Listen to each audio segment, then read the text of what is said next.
Good afternoon and welcome along. We are here today to go through the launch of our exciting new mobile first integrated mobile service product. My name is Ed Russell. I am a senior product manager here at Vanilla IP. I'll be your host for this webinar today alongside my co-host Chris Tucker, partner success manager, and Dean Thompson, who's senior applications engineer for Vanilla IP and also the product owner for what we're going to run through today. And we're going to introduce you to a product that's designed for the mobile first world, providing businesses, customers, and users with a powerful, flexible, and cost-effective communication solution. But before we pass you over to Chris, I'm going to give you a quick overview of our agenda for the day. So we're going to start with Chris discussing the current communication challenges for businesses and how our product is going to address those. He'll then introduce our new Vanilla IP service and highlight its features and benefits. I'm then going to go through a demo provisioning the mobile first service. We're going to add it to a user, and then we'll discuss what needs to be tariffed in UBOS so you can start using the service and show you some of the other features that go along with that. And then finally, we'll cover off availability and answer any questions that you've got as we go. If you've got any questions as we go through today, please add them into the panel in GoToWebinar, and we can get through to those at the end. Right, I'll pass you over to Chris. Thanks, Chris. Brilliant. Thank you, Ed. So we just want to start off with what is the business problem? What is the problem that businesses are facing out there in the market? So as you all know, and probably very familiar with, communication is evolving rapidly. In many cases, businesses, users are starting to look to adopt a more mobile-centric approach to the way they work. But currently, solutions often leave you feeling disconnected, or not really fully thought out, so to speak. So, whether it's mobile users who are sort of siloed off from the rest of the business, or there are limitations or a need to rely on over-the-top apps, many businesses struggle to find a flexible and easy to manage service that meets sort of the modern needs that we're seeing today. And it's the market is sort of shouting and looking for a solution that offers a seamless mobility, cost efficiency, and straightforward sort of setup. We're seeing a lot of noise out there that people really want to be able to roam around, be free to travel wherever they need to, and still be able to be reached by their teams, and be part of the actual business solution. So what is the solution to the business problem? We're going to be introducing Vanilla IP's integrated mobile first user service. It's a communication package that combines first class capabilities with advanced VoIP features for those wanting to use a mobile. And what really sets us apart from everything else out there is Vanilla IP's mobile first package allows the users to be fully included in all elements of the business. So whether that's included being part of call center queue or a hump group member, whether that's extension to extension dialing, or whether it's call recording and analytics for including the inbound calls. All of that can be available from a mobile handset without the need for over-the-top apps, using the native dial pad on your device, whether it's the latest Android or iPhone, or whether it is one of the lower end market dumb devices, as they can be commonly known as. It also allows users to present their business DDI, make internal extension calls, as I mentioned earlier, and it also allows the use of voice dialing apps like Apple CarPlay or Android Auto while you're driving along out on the business. for the business. So integrating our highly resilient, secure, feature-rich VoIP platform with the UK's largest, most reliable mobile network, EE, our mobile first service offers mobile field workers, home workers, sales team or staff who are regularly taking cars or trains up and down the country a reliable and stable voice connection without the challenges of broadband issues, poor Wi-Fi infrastructure, while working seamlessly with native dialers for iOS and Android voice assistants. Some of the highlights around this is with mobile first, assigned to a user, businesses have the option to add additional secondary devices. So you don't have to rely solely on the mobile. If you wanted to go down the avenue of more traditional devices, such as desk phones, soft phones, such as WebEx or Teams, you can still do that with our service, keeping it all within the UBOS platform. Or using secondary specific services such as minutes bundles, call recording, for example. The product offers a variation of either using the eSIM or the physical SIM. With eSIM capabilities, you can easily combine personal and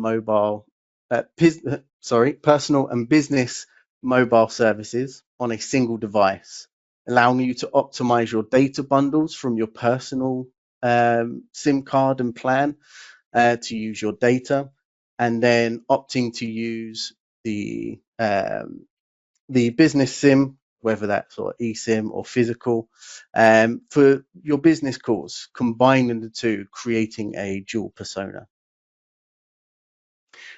Also, making use of EE Network's VoLTE and Wi-Fi calling options allows mobile first users to stay connected.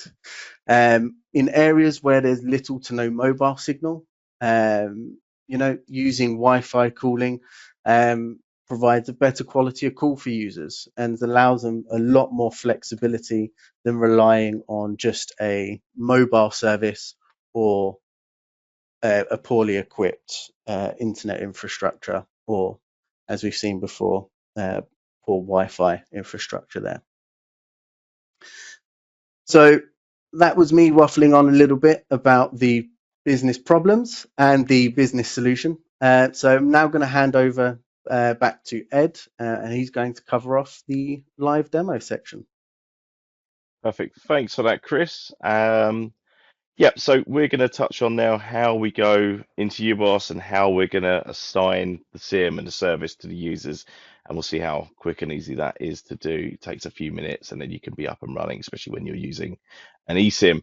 There's a few prerequisites. So before you start, the physical devices, ideally that they are a device that supports 4G and VoLTE, especially with 3G being decommissioned and 2G isn't too far off.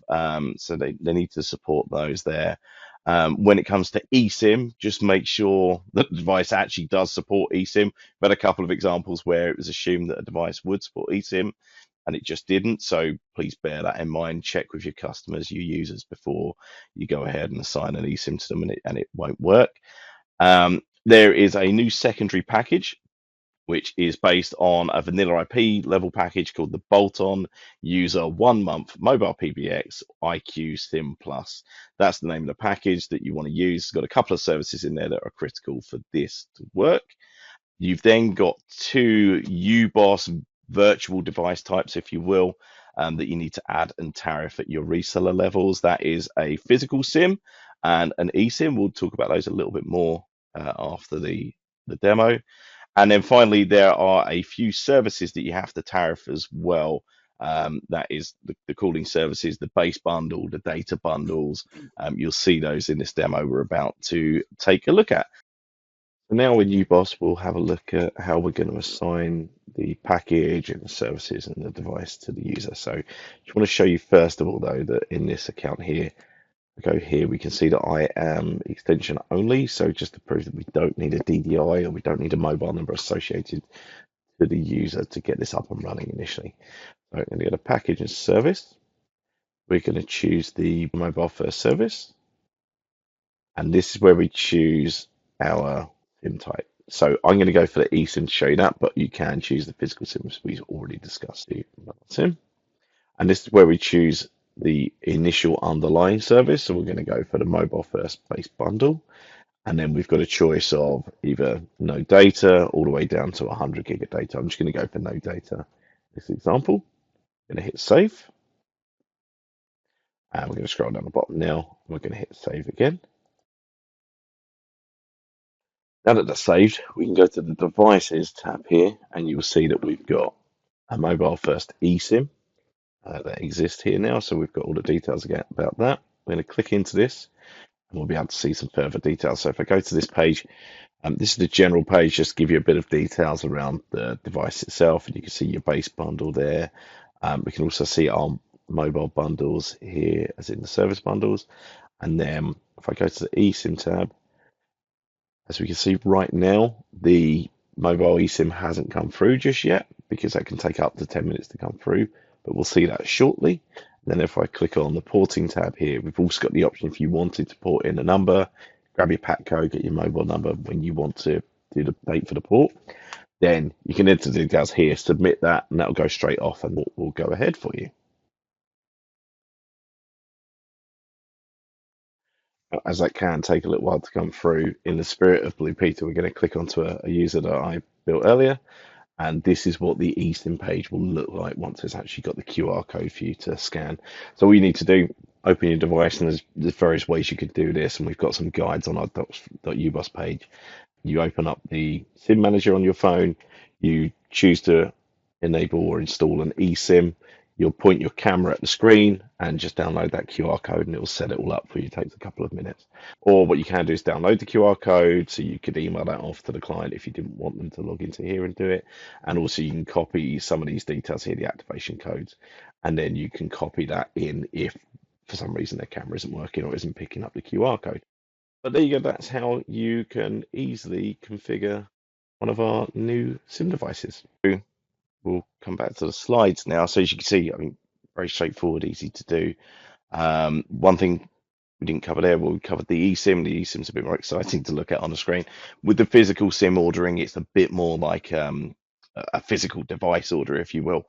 So as you can see there on the screen, we haven't got any details in for the sake of GDPR of showing addresses, but it's the same sort of idea as a physical device order. You put the details in for the delivery address, and then what happened with that is that triggers an email off to our back office team. They will associate the SIM that they've got, a physical SIM, against the order you've got there, and they will get that in the post to the address that you've got there. So you could get them sent to a centralized place if you want to take them in before you then pass them on to your clients, or they can be sent straight to the customer directly. So that's physical SIM ordering, that's eSIM ordering. Now let's just have a quick chat about numbering. So as we looked at there, the user was an extension only user. They don't have to have a DDI, they don't have to have a mobile number if you don't want them to. So again, just to highlight the fact that they are a member of the business, member of the enterprise, they're part of the same dial plan as everyone else. They can just purely be extension only. If you want to, that user could also have a normal national or non-geo DDI if you wanted them to. When they get a call, it will still come through to the mobile device because it's just an extension of your existing hosted user. And also when they make outbound calls, it will present whatever number you've told it to present. So whether that's the user CLI, the mobile number, or even the business CLI, if you want to, it really doesn't matter very much. The other thing you can do, there is a mobile number associated to the eSIM or the physical SIM. When you've ordered the device, that number, the mobile number, will get put into the device, the phone number pool for the business site. And then that is available to be assigned as either the primary DDI for the user. If you've got alternate numbers, you could assign it as alternate numbers as well. So bear that in mind. You've got a real, very few options there about what you can do around the number for that user. So do whatever you want to. It's absolutely fine. It's worth noting that when you send an SMS, that does go out. That does present the mobile number. So just bear that in mind. That will be presented to customers if a text is sent. So if someone wants to ring back, then that will come through to the mobile number there. Now on to call logs, and just to highlight again where this is tightly integrated with UBOS.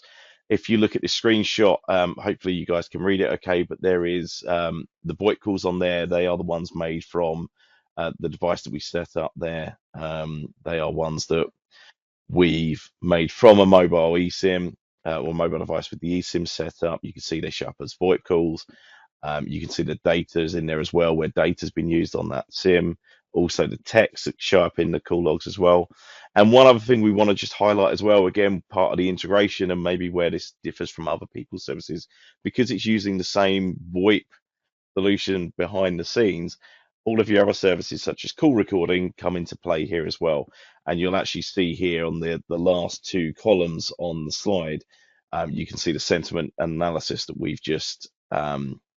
we've recently added in as in our beta phase. So if you want to at the moment, or if you're not aware, we've, along with our call recording solution, we've released in a beta phase for you to use the option for transcription and sentiment analysis for your call recording. So you can go into a call, you can select a transcribe option, give it a few minutes to transcribe, depending on how long the call is. It could be a couple of minutes to a little while longer, depending on how long that call recording is.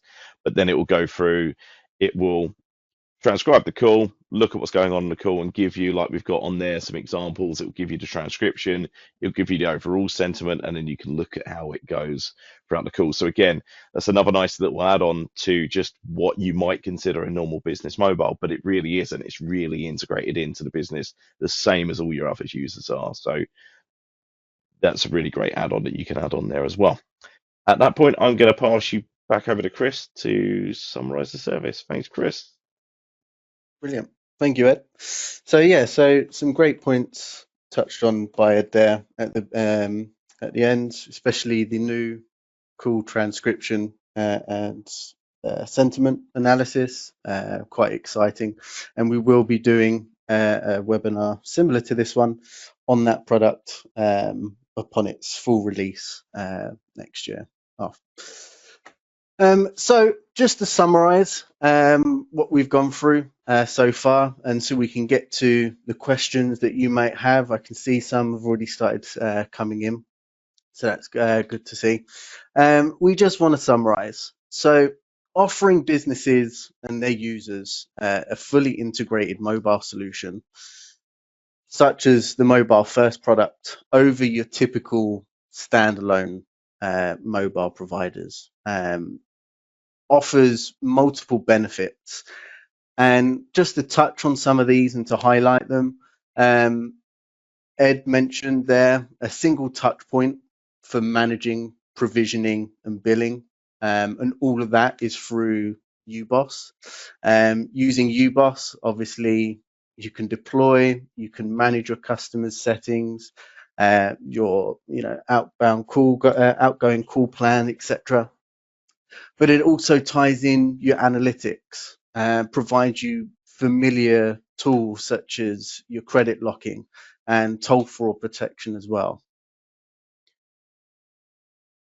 Using mobile first means you aren't reliant on over-the-top apps for your business integrations. If you want call recording, you don't have to have an app on your mobile that comes with its own regulatory headaches. It's a service activated in UBOS, and any call, inbound or outbound, immediately is recorded and again soon to be transcribed and analyzed.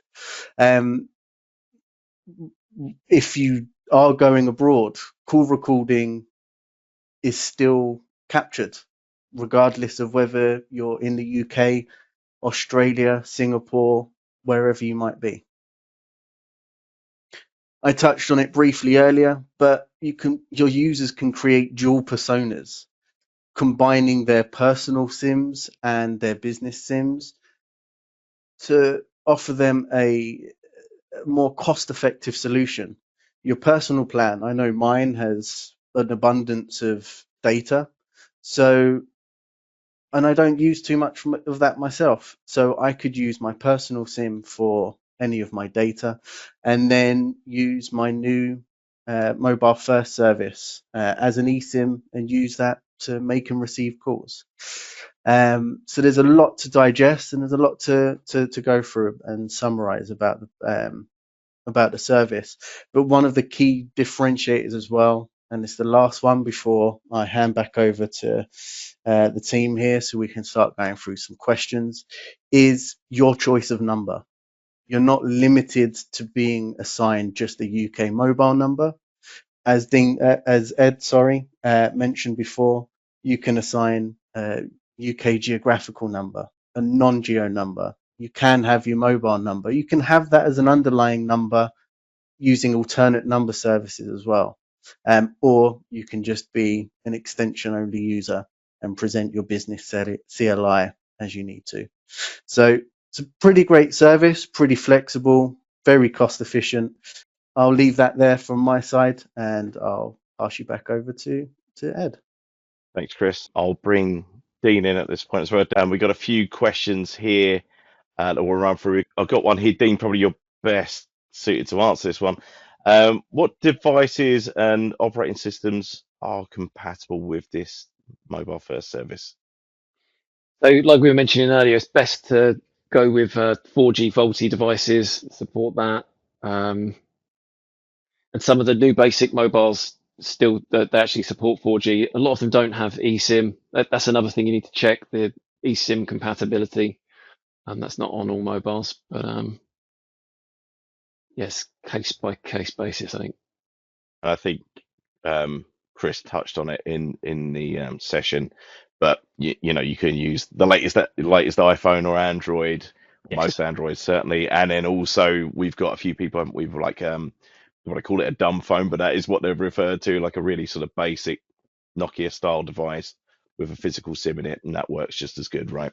So we've got that in a few places. So yes, so hopefully that answers your question there. Are there any unique features? Chris, do you want to touch on that one? Yeah, sure. I'll pick this one up.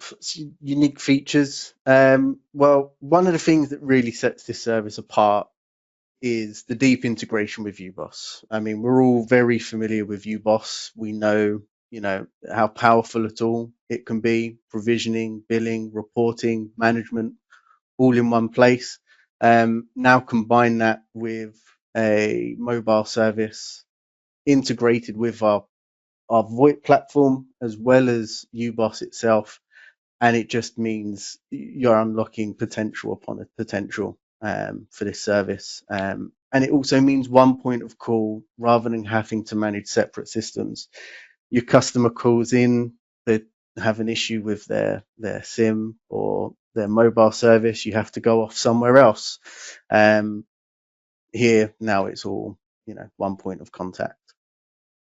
Yeah, exactly. And this, I don't know, it's necessary where you consider it unique, but certainly you'll have seen when I did the demo there, one of the key things we're trying to do, certainly with UBoss, is simplify the way we consume these products. So, I didn't add a service and then I had to go and add an eSIM and then I had to go and add a mobile service on top of that, right? It was all within the one wizard. So you'll see we're trying to kind of simplify that, make it a little bit more unique and make it easy to consume moving forward. So yeah, couple more questions. I'll take this one. So can you use the mobile first service alongside a personal SIM? Absolutely. That's exactly what Chris touched on towards the end there on his summary page. You can use that alongside your personal SIM. So I've got a personal SIM in my mobile and I've got a mobile first eSIM. I use the data on my personal mobile, and obviously I've got people that call me on the personal one. And then if I want to ring anyone else in the business or as a business phone call because I'm out and about on the mobile, I just choose my eSIM to make those calls. And obviously that works quite nicely. What else have we got here? What level of customization is available for businesses such as call routing, analytics, etc.? So I'll take this one, guys. In terms of that call routing piece, I guess really it's the same as any other hosted user right on the platform. So you've got the outgoing calling plan on your business and your users, and your mobile first user is the same as any other hosted user, right? So you set it up in the same way as anyone else in the business. So if you only want them to ring extension to extension, they can do that. If you only want them to ring international, they can do that as well. But you can also bar the international high risk. You can bar mobile calls. You could bar anything you want to using our outgoing calling plan. I mean, a good example, we've got this in use by a few schools. So in that scenario, anyone in the business could have anyone in the business to have a mobile SIM, from a teacher to someone in maintenance, perhaps looking after school. You could tie it down so they can only ring extension to extension calls. Whereas someone may be on a reception or a head teacher who's got the mobile first SIM, that you can obviously open up to national and international numbers if you needed to, obviously, to be able to ring parents and other outside the business. So I think that's a good example of like the call routing would work. And then analytics, as we showed you there, any of the analytics in UBOS technically will work with this. So because the user, again, just the same as the normal hosted user, they'll sit within a hunt group and a call center just like anyone else. So you can get your hunt group and your call center analytics in there. We showed you there the call recording and the call logs per user, and then also that call recording transcription and sentiment analysis is all there as well. Last couple of questions before we wrap up. How does this service ensure call quality, especially where there's weak signal around mobile and internet connectivity? Dean, maybe one for you. Yeah, so EE's coverage is very good. It's worth checking if you thought there was bad coverage where the customer is. Worth checking again, because recently there's been some improvements around the coverage given the 3G being disbanded. But where there's not a lot of mobile signal, you can use Wi-Fi calling. There's different settings with different mobiles around Wi-Fi calling. Some mobiles you can set it to prefer Wi-Fi if it's available. Others have got an automatic algorithm that works it out. One thing worth mentioning on Wi-Fi calling is it's in our network configuration guide. There's a couple of entries, small entries, that make that work if there's a lockdown firewall. Oh, perfect. Thanks, Dean. Last question, because it leads on quite nicely to the end here. So what kind of technical support and onboarding assistance is available for new users? Chris, do you want to, this is your baby, do you want to take this one? Yeah, sure. So obviously, you've got all of us on the call here, myself, Dean, who's been the product lead on this one, and Ed, who's fast become a bit of an expert, having to do all of these videos. We're obviously all very knowledgeable about the service, but for you guys and supporting you guys, and for those who are quite keen-eyed, we've got 2 new pages on the docs.ubos web pages. One for how to provision the service, and one for a sort of reference point for different manufacturers on how to set up their eSIMs. On top of that, we have got a vidcast video available upon request if you do need some guidance around tariffing the services. But we're obviously always going to be around, so you've got your guides, you've got docs, and lastly, you've got us, our team here in Partner Success, who are always happy to walk through the product and offer any sort of training or answer any questions you might have. Lovely. Thanks, Chris. So I think that'll do for questions. We're just slightly over. So thanks for hanging around, everybody. So to give you a quick recap, so Mobile First is bringing together the best of both mobile and VoIP communications in an easy to use, easy to consume package, supporting the mobile first approach. It's available now. We've got competitive pricing. Reach out to your account managers and give you those details. There's lots of options there that will suit you and your customers' needs. So if you do want to hear any more or read any more, then please use the contact information on the screen there, especially that docs.ubos.com page. Lots of good information there for you to go through. Thanks to Chris and Dean for your help on the webinar today, and thank you to everyone for joining us. Thanks very much. Take care. Bye now.